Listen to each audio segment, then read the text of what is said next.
गजानन भूतिगणाधि सेवितं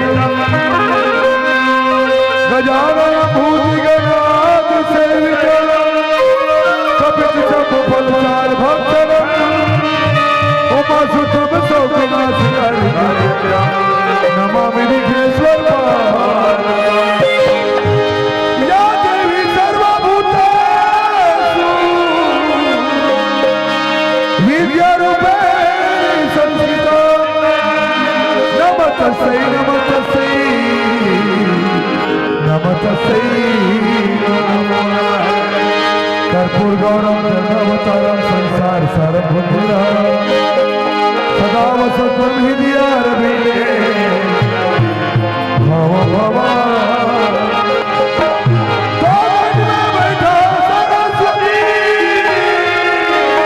हृदय विराजो मैं अच्छा तो समझा दो प्रभु गौरी के पुत्र मैया के सिरी जे मोर सिरी रतन पुरो सिरी मोर हावेले मैया के सिरी जे मोर शारदा भवानी वो सुमर सुमर जय मैया के सिरी जे दुर्गा भवानी वो सुमर सुमर जय बोल मैया दानी की जय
कुछ